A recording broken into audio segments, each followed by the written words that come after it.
Hey guys, I just wanted to do a quick video for you on how I organize all my sales. I know a bunch of you have been asking about how I do that to get a little bit better than the pen and paper method that works well for your launch, but not so much when you get lots of sales rolling in consistently over months and months, and you definitely need a better system. So all of you will get there. So I'm going to show you how I went about that. So let's see. We're going to go over to my Google Drive. So I have another video on YouTube. It's in our team pages that shows you guys how to set up your customer profile form. That's how I collect people's name and address and their shipping method, payment method, and all of that. When they're ready to order, I send it to new customers for the first time, and then I don't have to send it again. I just use this method, which I'll show you, to pull up their information when they order again. So you've already seen me make the actual customer profile form that I use, and this is the one that I just made today as a quick sample to show you what I do. So I'm going to open this up. You can see I just wrote the name as a sample here, and it comes up here. Everything that you do on Google Drive saves automatically. So if I started to type and change this, for example, it says saving. Well, you can't see me pointing, but it says saving up at the top there. Right here, and then it says all changes saved. So if I want to edit it, again, I'll just first and last name. So anything that I put on this form, when I create the form, they can fill it out, and it's going to save it in the responses over here. So I'll show you a couple quick things here as a refresher. So when you create your form, you can change it to a short answer versus a multiple choice. So this one, for example, is short answer. This one, the shipping method, is a multiple choice. You can do all that. Every time you want to add a new question, you just press the plus button, and it will add another question at the bottom. And then you just keep adding until you fill in all the questions that you want. There's also a button that you want to use, and it's down here, that's required. So for comments, I don't make that required, but for all of the address information, name, and all of that, I click the required button so that they cannot move forward if they don't do that. So I've already done this once, but I'll do another one just to show you how they come up on the form once I make it. So I'll fill, so I have to show you how I fill this in. Okay, so here's the other thing. So go up here to the send button. Once you're done creating your entire form, again, this is in the other video, but click send. And then if you can email it, but what I do is I click this one right here, the link.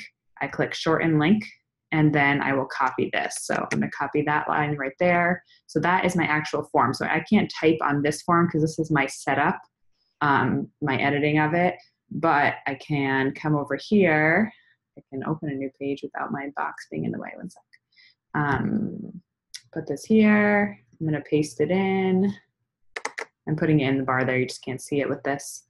And then go there. So then this is what my form will look like for someone else filling it out. So now they can fill it out. So my name, I'm not going to put all the stuff in. My email, my address, and each one, let's see. City, state, zip, click some buttons, and a comment. Okay, so we're going to say submit, right?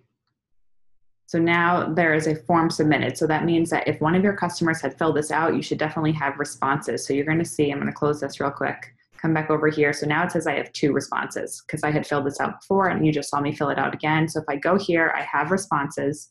But what you want to do, and this is the most important part, and from here on out in the video, oh, sorry, it's getting all fuzzy, is where I'm going to show you how I keep track of everything. So you're going to go to this magic little button right here. So this is how to make a sheet. So right now this is a Google form and you want to make a Google sheet. And that is basically like Excel, like a spreadsheet, but for Google Drive. So you're going to click that, and it has now populated a spreadsheet. Let's see.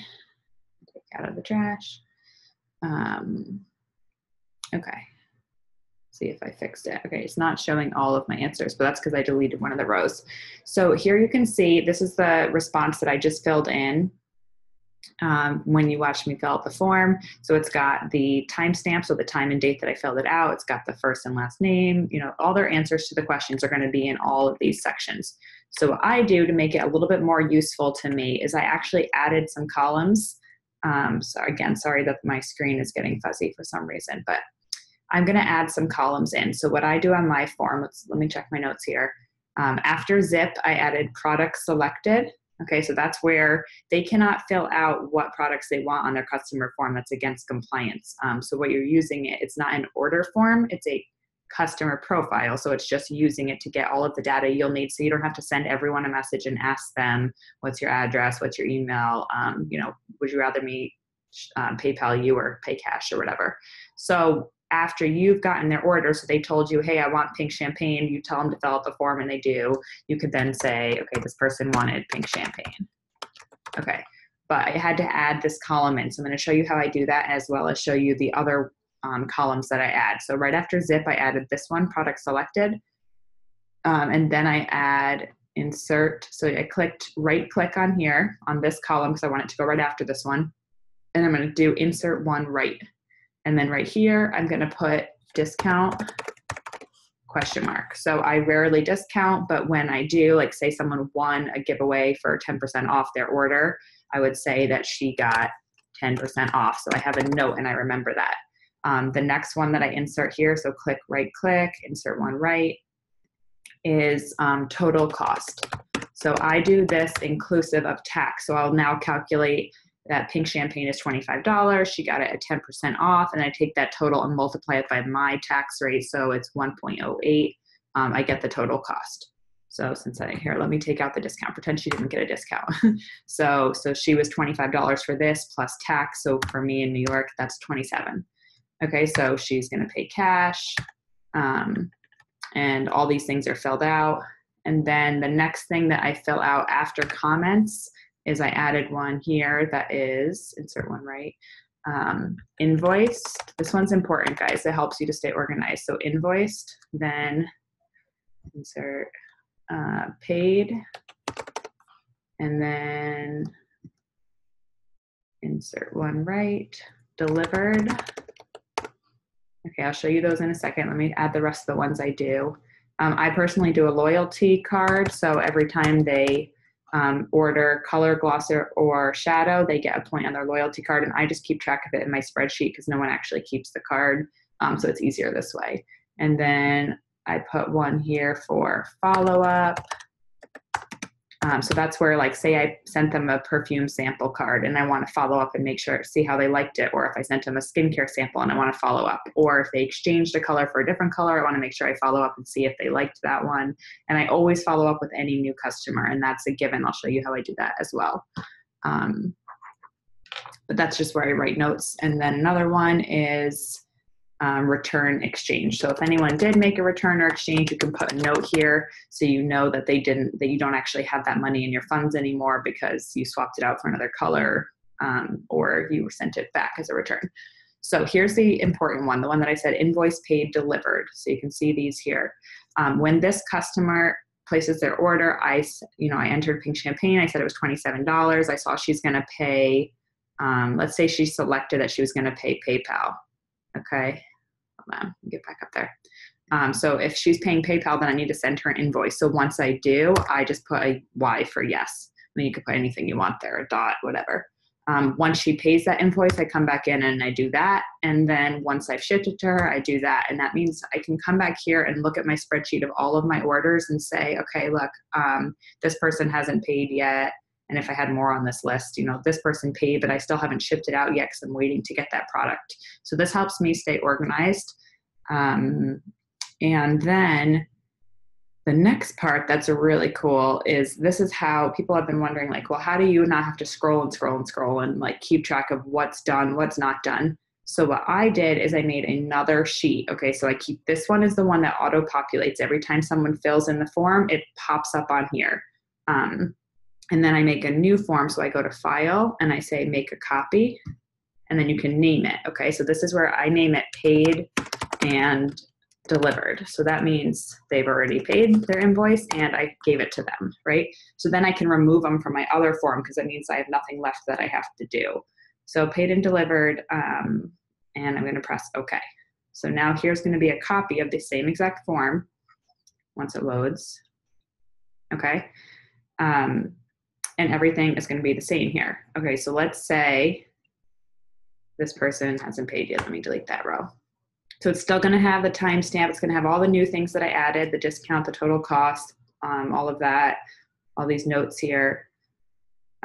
So then let's say I went over here, right? And I had all these different orders, blah, blah, blah, blah, blah.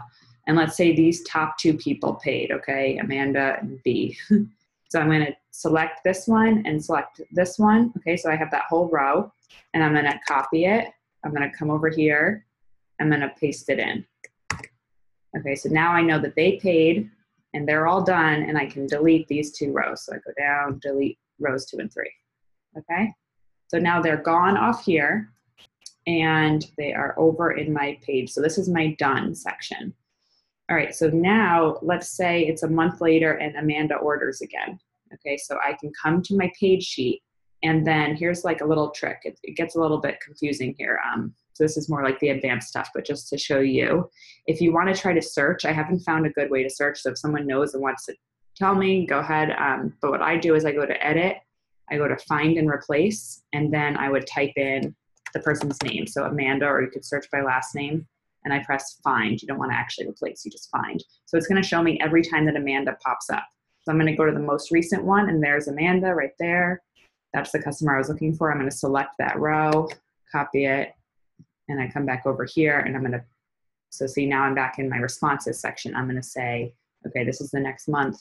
Amanda ordered again, except this time she ordered Bella, which is also still $27, so I'll leave that. She's still paying cash. Her address is still the same. I just check all of that. All of this is normal. And then I just delete these 3 because I haven't invoiced, paid, or delivered yet. Once I do, fill those all in. And then let's say now her loyalty is 2 out of 10 because she got a second color. Okay, so then the next time when I copy paste this in, if she ordered another color, I would just change that to 3 out of 10 and so on. You might have to watch this video a couple times. I know it seems a little bit confusing, but if you understand just the concept of you have a customer form here, that's everything that you still have to do. So you know you either have to send them an invoice, or you're waiting for them to pay, or you're waiting to ship their product out. And then once they're all done, you can get them here. And then you know that this is just basically a record of all of your sales. So if you're wondering how am I making money, you're going to have this entire row of all the money you've brought in, right? So it doesn't include what you've paid, that you have on your SeneGence website, all of the orders that you've created. So that's your money out. And then your money in is all of this. So if I had a bunch of numbers here, these are all my money, you know, the money that I brought in. You could come to the very bottom of your entire row. I do it monthly personally, which I'll show you in a second, but you could come all the way here and you can insert sum. So you could add it up all up, but if you wanted by yourself, but I just put in, I click this little thing, function, I click sum, and now it's going to give me parentheses, right? If you remember this from, I don't know if middle school or high school where they teach you how to use Excel, but you can select all of the boxes that you want. So it's going to enter now J2. So J is this, 2 is this. So it's this box right here all the way through the end here. Press enter. Now it says 72. So this entire month I made all these sales and I sold $72 total. So you would know that July was that. And then you would do the same thing for August. So if August was whatever it was, 100, then you would know what every month, how you're performing sales. Are you meeting your goals? What your total is when it comes to do taxes, how much total did you make this year and how much total did you spend to know what kind of profits you're getting. So I'll show you an example of my form. I scrolled it so that you can't see everyone's name, but this is my customer form. And you can see that I have like all of the inventory that they got, if they got a discount, and this is the total. And then here's the total for the month. That was June, and that's not even all of it because that was just the people who I still have to deliver their product. And then here's the paid and delivered page. So this is my actual total for June, almost 5,000. And then you scroll up and then you can see all of the orders. And then you keep scrolling and then you can see this was May. And then you keep going, whoops, don't want to get over there and see the addresses. There's April and so on. So it keeps going. And then I put like grand total too at the end of the seminar year. So there's March. And so it says grand total. So in the one seminar year, April to April, it was $40,000. So I can always tell how much I'm selling, and what's already done and what's not done. One more thing that you probably notice that I have on here is all these colors. So that's, again, more of an advanced thing. I added it later. If you want to do it, you can. It's just adding conditional formatting. I think you do, let me see what you do. Format. So you go to format, you go to conditional formatting, and then you could click an entire column and say that if it includes the word cash, it's going to be pink. If it includes the word PayPal, it's going to be green. And you can set that all up. You can look that up yourself too on how to do that. But that made it easier for me, because then I could say, all right, I need to invoice all the green ones. And I need to, Venmo all the pink ones, and someone who's paying cash, which is white, I don't have to send an invoice for. I just have to connect with them and figure out when they're going to pay. Same with, let me go to the customer form again. Same with here, invoice paid delivered. If they are a color still, then then I need to do something with that person still. So this person needs their order delivered. But once it's white, because it has a Y in it, so I formatted it to white, then I've already done those. So it's really, you can set it up any way that you want. That's just how I organize it. And then the last thing that I do, which I forgot to say before, let me find a blank one again, I started doing recently because I was having trouble figuring out who I had to follow up with. So every month, if I have a new customer, like say I have a party and 10 people order in that party, so they've never ordered from me before, they just filled out this form, I just go to their name and I bold that, so that then when I'm going through my list, and I'll show it to you in here, well, actually I don't want to, because I don't want to show you everyone's name. I will just scroll back through my previous months and say, okay, so we're in July now. So I'm going to go back to June and find everyone who's bolded. I'm going to send them a message to follow up and see how they're liking their product, and if they have any questions for me or anything. And that's just how I personally organize it. And then I kind of leave them bold for a couple months because they're still new to me. But that way I know who I should touch base with, and I don't have to be constantly scrolling through here and trying to remember that person's name and look them up. Are they in my group yet? And so on and so forth. So if you have any questions about this, let me know. I know it's a lot of information to digest all at once, but I think it was time to make a video for this, because I've been trying to explain it through Messenger and it was way too confusing. So I'm going to end this video. Reach out to me if you have a question. I have my information in the description of this video if you want to send me a message on Facebook or an email. Either one of those works. All right, I'll see you guys later. Bye.